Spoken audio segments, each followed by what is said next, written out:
Lesson number 12, aspirin and quinine. By the end of this lesson, you should be able to recall that salicin is found in the bark and leaves of willow trees and is used for pain relief, and describe the importance and medicinal value of aspirin and quinine. And recall that quinine comes from the bark of the cinchona tree, and that until the late 1930s, it was the only real treatment for malaria. For thousands of years, it has been known that the bark and leaves of the willow tree relieve pain and reduce fever. The active ingredient is salicin and was extracted from willow tree bark in 1828. Salicylic acid can be made from salicin. It is a more effective painkiller than salicin, but unfortunately it irritates the lining of the stomach and intestines.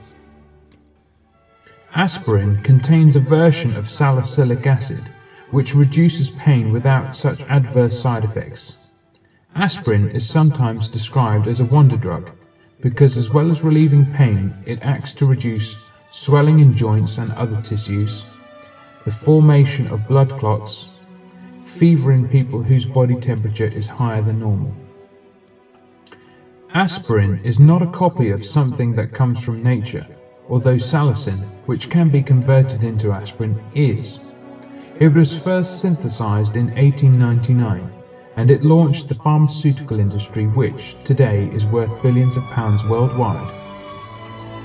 Malaria flourishes in the warmer tropical regions of the world.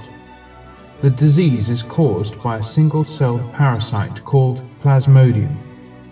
Once the parasites are in the bloodstream, they attack red blood cells. The infected person suffers flu-like symptoms, followed by high fevers, heavy sweating, and teeth-chattering chills. The Plasmodium parasite is carried by female Anopheles mosquitoes. It passes from person to person when the mosquitoes feed on the blood of people infected with malaria.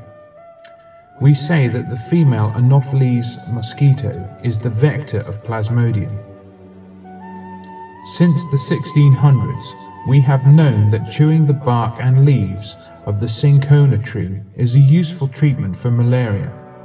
The active ingredient is quinine and was extracted from cinchona bark in 1820.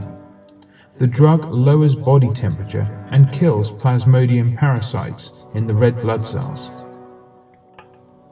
For 300 years, quinine was the only effective treatment for malaria. In the 1860s, plantations of cinchona trees were established in Java and Indonesia from seedlings smuggled out of South America.